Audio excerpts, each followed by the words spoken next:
Hello friends, welcome back to my channel. मैं हूं आपकी फ्रेंड वर्षा। फ्रेंड्स, आज की इस वीडियो में हम बात करेंगे कॉमर्स के प्रैक्टिस सेट की, जो कि आपके एंट्रेंस एग्जाम में बहुत ही इंपॉर्टेंट रोल प्ले करेंगे। स्टार्ट करते हैं वीडियो को। वीडियो पसंद आती है तो वीडियो को लाइक कीजिए, फ्रेंड्स के साथ शेयर कीजिए, और अभी तक आपने मेरे चैनल को सब्सक्राइब नहीं किया तो प्लीज़ सब्सक्राइब कर लीजिएगा। तो फ्रेंड्स, ये वीडियो हमने हिंदी में भी अपलोड किया हुआ है। अगर आप हिंदी में देखना चाहते हैं तो कमेंट सेक्शन में हमने लिंक प्रोवाइड किया है, वहाँ जाके देख सकते हैं। स्टार्ट करते हैं आज की वीडियो को। फर्स्ट है, numerical values used as a summary measures for a sample such as a sample mean is known है। अब यानी कि एक न्यूमेरिकल वैल्यू है जो कि हमारे सैंपल के मेजरमेंट के लिए यूज की जा रही है एज अ समरी। तो उस सैंपल मीन को हम किस नाम से जानते हैं? पॉपुलेशन पैरामीटर, सैंपल स्टैटिक, या फिर पॉपुलेशन मीन। तो फ्रेंड्स, यहाँ पे सैंपल की बात की जा रही है, ठीक है। तो फ्रेंड्स, जहाँ पे सैंपल की बात की जाती है उसको हम सैंपल स्टैटिक के नाम से जानते हैं, और जहाँ पर पॉपुलेशन की बात की जाती है, वहाँ जहाँ पे पैरामीटर की बात की जाती है उसको हम पॉपुलेशन बोलते हैं, ठीक है। तो देखिए, यहाँ पर अगर हम बात करें तो इसका राइट आंसर हो जाएगा ऑप्शन नंबर सी, ठीक है। तो ऑप्शन सी यहाँ पे राइट आंसर है। नेक्स्ट क्वेश्चन है, स्टैटिस्टिक ब्रांचेस इंक्लूड। अब जो स्टैटिस्टिक की ब्रांचेस होती है उसमें क्या क्या चीज़ इंक्लूड की जाती है? Applied static, mathematical static, industry static, या फिर बोथ ए एंड बी। तो देखिए, यहाँ पर हमारा इसका राइट आंसर होगा option number D, both A and B, क्योंकि इसके अंदर अप्लाइड एंड मैथमेटिक्स दोनों को ही इंक्लूड किया जाता है। नेक्स्ट क्वेश्चन पे आते हैं। To enhance a procedure, the control charts and procedures of descriptive statics are classified into. यानी कि प्रोसीजर को इनहेंस करने के लिए कंट्रोल चार्ट के और प्रोसीजर डिस्क्रिप्टिव स्टैटिक्स के हम उसको किस में क्लासिफाई करते हैं? Behavioural tool, serial tool, industrial statist, या स्टैटिस्टिकल टूल। तो देखिए, हम इसको यहाँ पे अगर इसके राइट आंसर की बात करें तो ये होता है हमारा ऑप्शन ए, बिहेवियरल टूल। हम इसको बिहेवियरल टूल में क्लासिफाई करते हैं। नेक्स्ट है, सैम्पल स्टैटिस्टिक्स और ऑल्सो रिप्रेजेंट एज। अब जो सैम्पल स्टैटिक्स है उसको और किस तरह रिप्रेजेंट किया जाता है? लोअर केस ग्रीक लेटर में, रोमन लेटर्स में, एसोसिएट रोमन अल्फ़ाबेट में, या फिर अपर केस ग्रीक लेटर में। तो देखिए, यहाँ पर अगर हम बात करें तो इसका राइट आंसर हो जाएगा ऑप्शन बी, इसको हम रोमन लेटर्स में रिप्रेजेंट करते हैं। नेक्स्ट क्वेश्चन है, individual respondents, focus group and panel of respondents are categorized as. अब जो इंडिविजुअल रेस्पोंडेंट्स, फोकस ग्रुप और पैनल ऑफ रेस्पोंडेंट्स की बात करें तो उसको किसको कैटेगराइज करते हैं?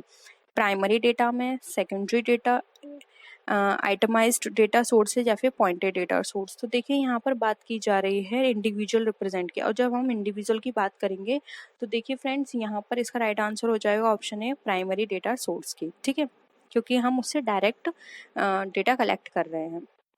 अब देखिए, यहाँ पे क्वेश्चन है, the variables whose calculation is done according to the height, length and weight are categorized as. अब कोई वेरिएबल है जिसकी हम कैलकुलेशन कर रहे हैं हाइट, लेंथ और वेट के अकॉर्डिंग, तो उसको किस में कैटेगराइज करते हैं? डिस्क्रीट वेरिएबल्स में, फ्लो चार्ट वेरिएबल्स में, मेजरिंग वेरिएबल्स में, या फिर कॉन्टिन्यूस वेरिएबल्स में। तो देखिए, यहाँ पर इसका राइट आंसर हो जाएगा ऑप्शन नंबर ए, इसको हम इंक्लूड करते हैं डिस्क्रीट वेरिएबल्स में, ठीक है। नेक्स्ट क्वेश्चन है, a method use to examine inflation rate, anticipation, unemployment rate and capacity utilization to produce products is classified as. यानी कि एक ऐसा मेथड हमें बताना है जिसके अंदर हम इन्फ्लेशन रेट को चेक करते हैं, अनएम्प्लॉयमेंट रेट चेक करते हैं, और कैपेसिटी यूटिलाइजेशन चेक करते हैं किसी प्रोडक्ट को प्रोड्यूस करने के लिए। तो उसको क्या बोलते हैं? Data exporting technique, data importing technique, forecasting technique, या फिर डेटा सप्लाइंग टेक्निक। तो फ्रेंड्स, इसकी बात करें तो यहाँ पर राइट आंसर हो जाएगा ऑप्शन सी, इसको बोलते हैं फोरकास्टिंग, क्योंकि फोरकास्टिंग के थ्रू ही हम अनएम्प्लॉयमेंट रेट को चेक करते हैं कि फ्यूचर में क्या होगी, इन्फ्लेशन रेट फ्यूचर में क्या होगी। आपने देखा भी होगा, जब हमारा बजट आता है तो उसमें ये क्या कहा जाता है कि हमने ये फोरकास्ट किया है कि आने वाले टाइम में हमारी इन्फ्लेशन रेट यहाँ पहुँच जाएगी, इतना प्राइस बढ़ जाएगा। तो ये क्या है? फोरकास्ट किया जा रहा है, ठीक है। ऑप्शन सी राइट है। नेक्स्ट क्वेश्चन है, graphical and numerical methods are specialized process utilized. अब जो ग्राफिकल और न्यूमेरिकल मेथड्स हैं जो कि स्पेशलाइज्ड प्रोसेस में यूटिलाइज करते हैं उसको क्या बोलते हैं, education static, descriptive static, business static या फिर सोशल स्टैटिक। तो यहाँ पर बात करें तो देखिए राइट आंसर हो जाएगा ऑप्शन नंबर बी, जो कि कहलाता है हमारा डिस्क्रिप्टिव स्टैटिक, क्योंकि इसमें क्या करते हैं हम पूरी डिटेल में स्टडी करते हैं। ठीक है, राइट है ऑप्शन बी। नेक्स्ट है the scale applied in statics which imparts a difference of magnitude and proportions is considered as. अब एक स्केल है जो कि अप्लाई किया जाता है स्टैटिक्स में, जो कि हमारे मैग्नीट्यूड और प्रोपोर्शन के डिफरेंस को हमारे बताता है। तो उसको क्या बोलते हैं, exponential scale, goodness scale, ratio scale या फिर सेटिस्फैक्ट्री स्केल। तो देखिए यहाँ पर डिफरेंस की बात की जा रही है। तो फ्रेंड्स अगर हम डिफरेंस की बात करें जो कि प्रोपोर्शनल बेसिस पर है, तो यहाँ पर ऑप्शन सी राइट आंसर होगा, रेशियो। जब हम मैग्नीट्यूड एंड प्रोपोर्शन की डिफरेंस की बात करते हैं तो वहाँ पर आता है हमारा ratio scale. Option C right है। नेक्स्ट है review of literature review of performance appraisal, labour turnover rates, planning of incentives and training program are examples of. यानी कि जब हम रिव्यू ऑफ परफॉर्मेंस अप्रेजल की बात करें, लेबर टर्नओवर की, प्लानिंग ऑफ इंसेंटिव्स की, तो ये सारे एग्जांपल्स हमारे किसके हैं, statics in production, statics in marketing, statics in finance and statics in personnel management की।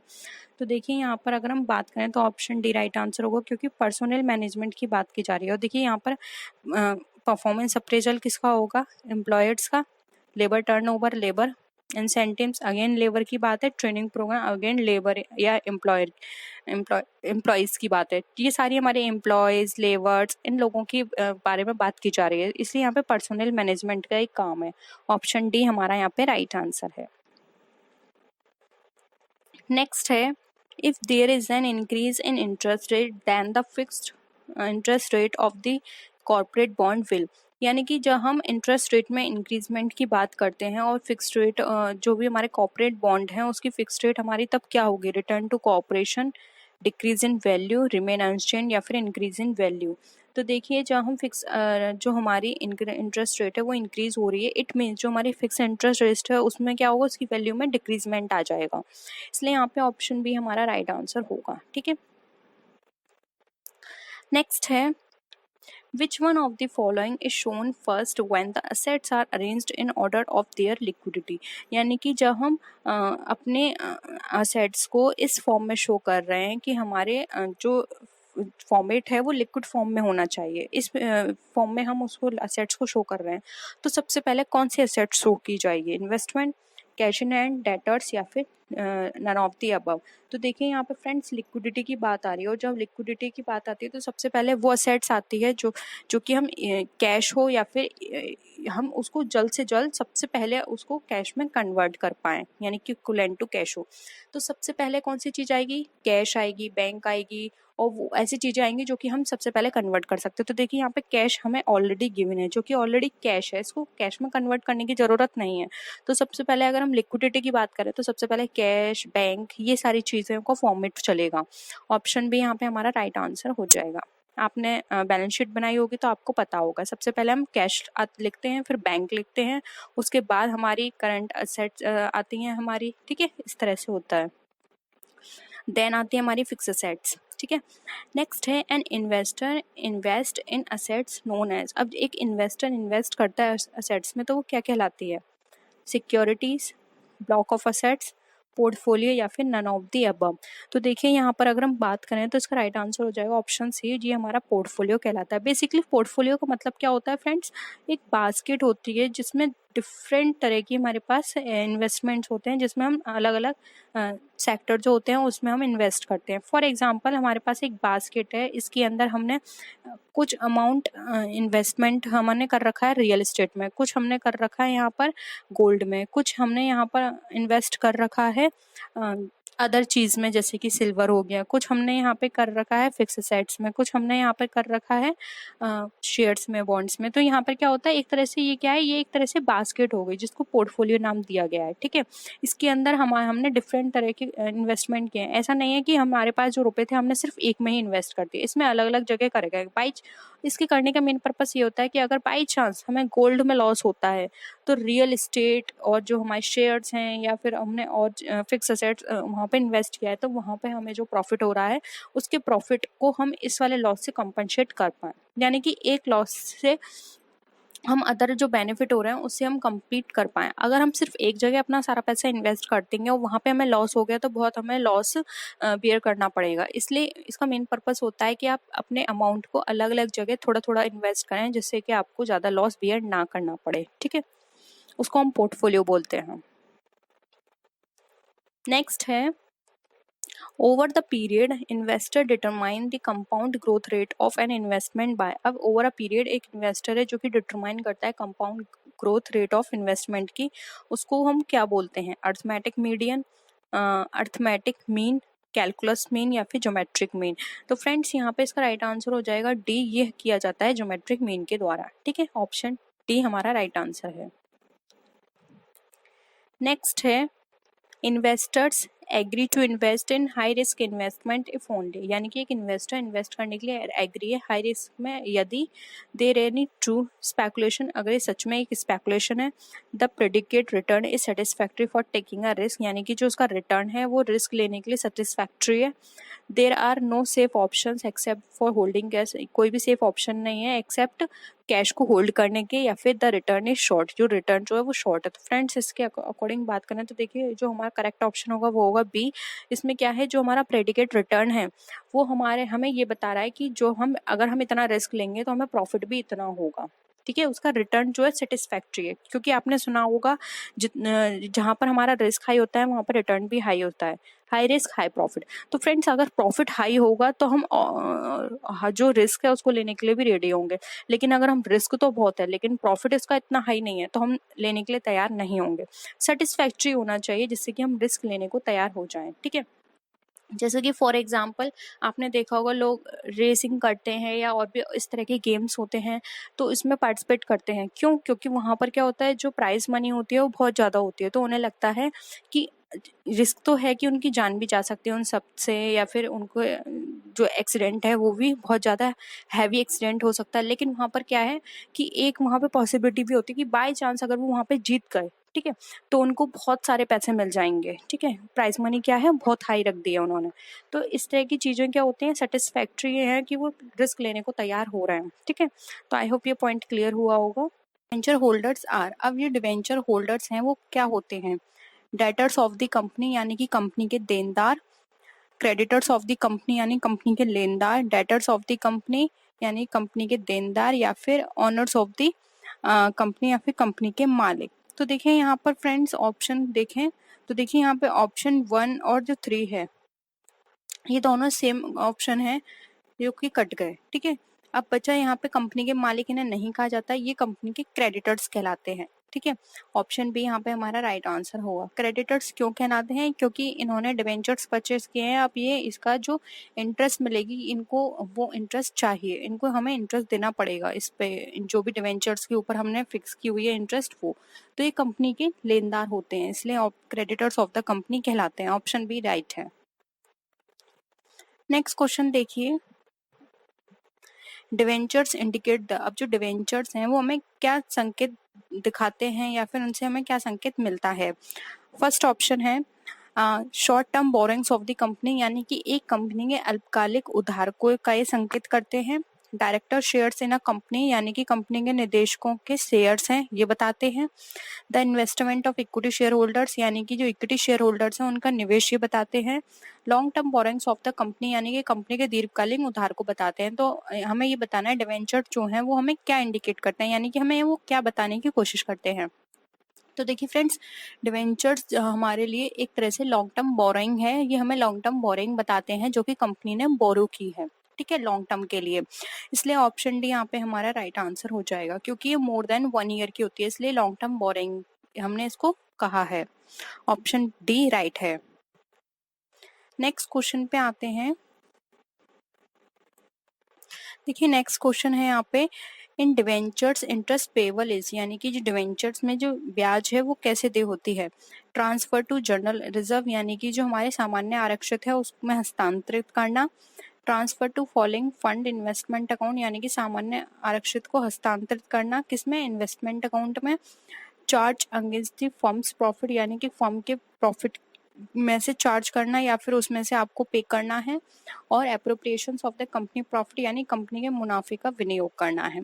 तो देखिए फ्रेंड्स, यहाँ पे जो इंटरेस्ट पेबल होगी हमारे डिवेंचर्स के लिए वो होगी यहाँ पे जो हमारे फॉर्म्स के प्रॉफिट होंगे उसमें से हम इसको, जो भी डिवेंचर्स होल्डर पे हमारे इंटरेस्ट बनेगी हम उसको पे करेंगे, यानी कि फॉर्म के प्रॉफिट से हमें इसको चार्ज करना होगा। इसलिए यहाँ पे ऑप्शन सी हमारा यहाँ पे राइट आंसर हो जाएगा, फॉर्म के प्रॉफिट से हम इंटरेस्ट को पे करेंगे। ठीक है, आई होप ये क्वेश्चन भी आपको क्लियर है। नेक्स्ट क्वेश्चन पे आते हैं। The owner of debentures is qualified for, अब जो डिवेंचर्स के ओनर हैं वो किसके लिए क्वालिफाई होंगे, यानी कि हम बोल सकते हैं कि एप्लीकेबल होंगे। डिवेंचर्स का मालिक किसके लिए योग्य होगा?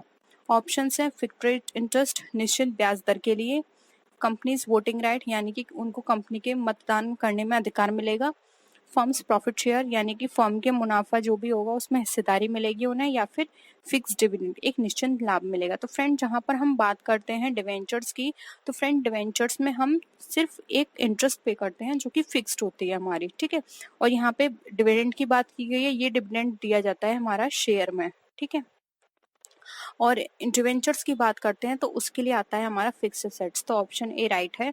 अब जो फिक्स असेट्स किस में से दिया जाएगा, वो फिर दिया जाता है हमारा ये फर्म के प्रॉफिट में से। ठीक है, शेयर नहीं होगा, फर्म के प्रॉफिट में से दिया जाएगा। ठीक है, तो ये कंफ्यूज मत होइएगा, फर्म्स प्रॉफिट शेयर लिखा है, फर्म्स के प्रॉफिट में कोई शेयर नहीं मिलता है, फर्म के प्रॉफिट में से जो भी फिक्स रेट है वो फिक्स रेट वहां से उनको दी जाती है। जैसे कि फॉर एग्जाम्पल कंपनी में 50,000 का प्रॉफिट हुआ है या 50 लाख का प्रॉफिट हुआ है, अब जो भी फिक्स रेट होगी वो फिक्स रेट का जो अमाउंट है वो उस 50 लाख में से निकाल के दे दिया जाएगा। शेयर नहीं दे रहे, उसमें से निकाल के दे रहे हैं। ठीक है, डिफरेंस आपको समझ में आ गया होगा। ऑप्शन ए यहाँ पे हमारा राइट है। नेक्स्ट क्वेश्चन पे आते हैं। देखिए, कंपनी इन कंपनी लिक्विडेशन, ठीक है, एक मिनट, on company liquidation the principal amount of debenture is return, यानी कि कंपनी के परिसमापन पर जो डिवेंचर्स की मूल राशि है वो वापस आ जाती है। अब वो किस में वापस आती है, मैं इसको बड़ा कर देती हूँ, आपको विजिबल होगा क्लियरली।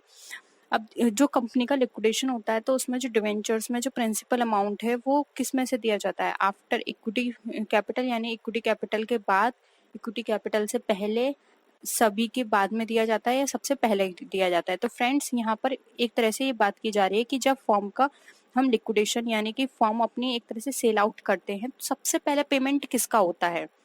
तो फ्रेंड्स अगर हम यहाँ पर बात करें तो जो हमारे इक्विटी कैपिटल है, देखिए ऑप्शंस में सिर्फ इक्विटी कैपिटल है तो हमें उसके बेसिस पे बताना होगा। वैसे सबसे पहले जो पेमेंट किया जाता है वो क्रेडिटर्स का किया जाता है। ठीक है, जो कंपनी के उसके बाद कंपनी के लॉस होते हैं, फिर कंपनी के पार्टनर्स होते हैं, उनके बेसिस पे किया जाता है।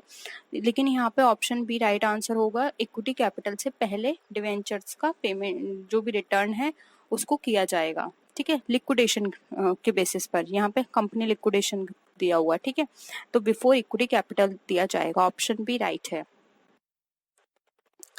नेक्स्ट क्वेश्चन है, which of the below mention statement is true. अब यहाँ पे देखिए हिंदी में भी निम्न में से कौन सा कथन सत्य है। तो देखिए ऑप्शंस है यहाँ पर, the issue price and redemption value of debentures can not differ, यानी कि जो इश्यू प्राइस और रिडेम्पशन वैल्यू है, हिंदी में भी देख लीजिए, डिवेंचर का निर्गम मूल्य और मोचन मूल्य अलग अलग नहीं हो सकते। सेकंड ऑप्शन देखिए, interest on debentures is charge against profit, यानी कि जो डिवेंचर पर ब्याज है मुनाफे के खिलाफ एक आरोप है, यानी कि हम वहां से उसको पेमेंट करेंगे। थर्ड ऑप्शन है, it is common to prefix debenture with the agreed interest rate, यानी कि ये कॉमन है कि हम उसके जो प्रीफिक्स डिवेंचर्स हैं वहां से उसको इंटरेस्ट रेट के साथ सहमत हुए हैं देने के लिए। फोर्थ है, a debenture is kind of public borrowing, एक डिवेंचर एक तरह का सार्वजनिक उधार है। तो देखिए यहाँ पर अब हम बता देते हैं कि इसमें से कौन सा यहाँ पे हमारा ट्रू नहीं है। तो देखिए यहाँ पर ऑप्शन ए में इश्यू प्राइस और redemption value debenture can not differ. अब ये डिफर हो भी सकते हैं, जरूरी नहीं है कि आपने जिसमें इश्यू किया आप रिडेम्पशन भी उसमें करें, रिडेम्पशन कम पर भी हो सकता है, ज्यादा पर भी हो सकता है। ठीक है, ये टर्म्स एंड उनकी पॉलिसी पे डिपेंड करता है। ठीक है, तो यहाँ पर ये कैन नॉट डिफर, ये डिफर हो सकते हैं। ठीक है, इसलिए ये सही नहीं है, ऑप्शन ए यहाँ पे हमारा राइट आंसर हो जाएगा। नेक्स्ट क्वेश्चन है, अब यहाँ पर देखिए, point out the false statement. हमें यहाँ पे झूठे बयान जो हैं उसको हमें बताना है कि कौन से झूठे बयान है। ऑप्शंस देखिए, a firm can buy its own debenture and share, यानी कि एक फर्म अपने डिवेंचर और शेयर खरीद सकती है। ठीक है, ऑप्शन बी है, a company can issue convertible debenture, एक कंपनी जो है वो परिवर्तनीय डिवेंचर जारी कर सकती है। थर्ड है, a business can issue debenture with voting rights, एक व्यवसाय मतदान अधिकारों के साथ डिवेंचर जारी कर सकता है, यानी इशू कर सकता है। फोर्थ है, an organisation can issue redeemable debentures, एक संगठन रिडीमेबल डिवेंचर जारी कर सकता है। तो देखिए फ्रेंड्स, यहाँ पर अगर हम बात करें इसमें कि कौन सा स्टेटमेंट हमारा फॉल्स है, तो आप यहाँ पर आइए, इसमें ये बोल रहा है कि जो बिजनेस है ये डिवेंचर्स के साथ वोटिंग राइट दे सकता है। फ्रेंड, वोटिंग राइट सिर्फ हमारे इक्विटी शेयर होल्डर्स को दिए जाते हैं, डिवेंचर्स होल्डर्स को नहीं दिए जाते हैं। इसलिए यहाँ पे ऑप्शन सी जो है वो हमारा गलत स्टेटमेंट है। वोटिंग राइट सिर्फ और सिर्फ हमारे प्रेफरेंस शेयर होल्डर्स को दिए जाते हैं। ठीक है, सॉरी, इक्विटी शेयर होल्डर्स को दिए जाते हैं, ये हमारे डिवेंचर होल्डर्स को नहीं दिए जाते। ऑप्शन सी यहाँ पे हमारा राइट आंसर है। नेक्स्ट क्वेश्चन पे आते हैं। अब यहाँ पर क्वेश्चन देखिए हमारा, which options are not a feature of bearer debenture. अब इसमें से कौन सा ऑप्शन है, फीचर्स है जो कि हमारा बेयर डिवेंचर का नहीं है, कौन सा विकल्प बेयर डिवेंचर की विशेषता नहीं है। ये हो गया आपका हिंदी में क्वेश्चन। ऑप्शन है, the interest is paid to the holder respected to of identity, यानी कि ब्याज धारक को पहचान के बावजूद भुगतान किया जाता है, ये इसका क्या विशेषता है। सेकंड है, it is transferred by mayor delivery, यानी कि यह केवल वितरण द्वारा स्थानांतरित किया जा सकता है। नेक्स्ट है, the transfer of bearer debenture requires transfer deed, यानी कि जो बेयर डिवेंचर के हस्तांतरण के लिए स्थानांतरण विलेख की आवश्यकता होती है। थर्ड ये है ऑप्शन। एंड फोर्थ है हमारा, इट इज नेगोशिएबल टूल, यह एक पराक्रम्य उपकरण है। अब इसमें से बताना है कि कौन सा नहीं है, नॉट यहाँ पे बताया गया है। तो देखिए यहाँ पर ऑप्शन जो हमारा थर्ड है, the transfer of bearer debenture required transfer deed, तो फ्रेंड्स इसके लिए ट्रांसफर डीड की जरूरत नहीं होती है बेयर डिवेंचर के लिए। ठीक है, ऑप्शन बी राइट है, क्योंकि देखिए नाम से ही बेयर डिवेंचर है, यानी कि जिसके पास होगा उसको ये ट्रांसफर हो जाएगा, वो उसका ओनर है, वो उसका पेमेंट ले लेगा। ठीक है, ट्रांसफर डीड की इसके लिए कोई जरूरत नहीं होती है, इसलिए ऑप्शन सी यहाँ पे हमारा राइट आंसर हो जाएगा। नेक्स्ट क्वेश्चन पे आते हैं, debenture application account is in the form of. अब डिवेंचर एप्लीकेशन अकाउंट के रूप में है, किस अकाउंट के रूप में है, करंट अकाउंट के रूप में है, नॉमिनल अकाउंट यानी कि नाम मात्र खाते के रूप में है, पर्सनल अकाउंट यानी कि व्यक्तिगत खाता, और रियल अकाउंट यानी कि रियल अकाउंट के रूप में है। तो फ्रेंड्स, अगर हम डिवेंचर एप्लीकेशन की बात करें तो डिवेंचर एप्लीकेशन अकाउंट जो होता है वो हमारा एक तरह से पर्सनल अकाउंट के फॉर्म में होता है, इसलिए ऑप्शन सी यहाँ पे हमारा राइट आंसर हो जाएगा, व्यक्तिगत खाता। नेक्स्ट क्वेश्चन पे आते हैं, the form of a discount on issue of debenture is in the nature of. अब जो डिस्काउंट डिवेंचर कोई भी इश्यू किया जा रहा है डिस्काउंट की फॉर्म में, यानी कि हम डिस्काउंट पे डिवेंचर को इश्यू कर रहे हैं, तो वो किस नेचर का होगा। डेफर्ड रेवेन्यू एक्सपेंडिचर यानी कि आस्थगित राजस्व, कैपिटल लॉस यानी कि पूंजीगत हानि, रेवेन्यू लॉस यानी कि राजस्व हानि, नन ऑफ द अबव यानी कि उपरोक्त में से कोई नहीं। तो फ्रेंड, जब हम डिवेंचर इशू करते हैं किसी भी तरह के डिस्काउंट पर, तो देखिए यहाँ पर इसका राइट आंसर होगा वो एक तरह का हमारे लिए कैपिटल लॉस होता है, क्योंकि डिवेंचर्स हमारे कैपिटल नेचर का होता है और उस पर लॉस हमारा कैपिटल लॉस है। ठीक है, तो ऑप्शन बी यहाँ पे हमारा क्या हो जाएगा, राइट आंसर हो जाएगा। तो आई होप आपको ये क्वेश्चंस क्लियर हुए होंगे। इस वीडियो में हमने हिंदी इंग्लिश दोनों का एक साथ डिस्कशन कर लिया, आपको समझने में भी आसानी हुई और आपकी कंफ्यूजन भी आई होप अब दूर हो जाएगी। और किसी भी तरह की कोई भी क्वेरी हो, आपकी कोई सजेशन देना चाहते हो तो आप कमेंट सेक्शन में बता सकते हैं। तो फ्रेंड्स, नेक्स्ट वीडियो में फिर मिलते हैं आपसे और भी अच्छी वीडियोस के साथ, तब तक के लिए टेक केयर, बाय बाय।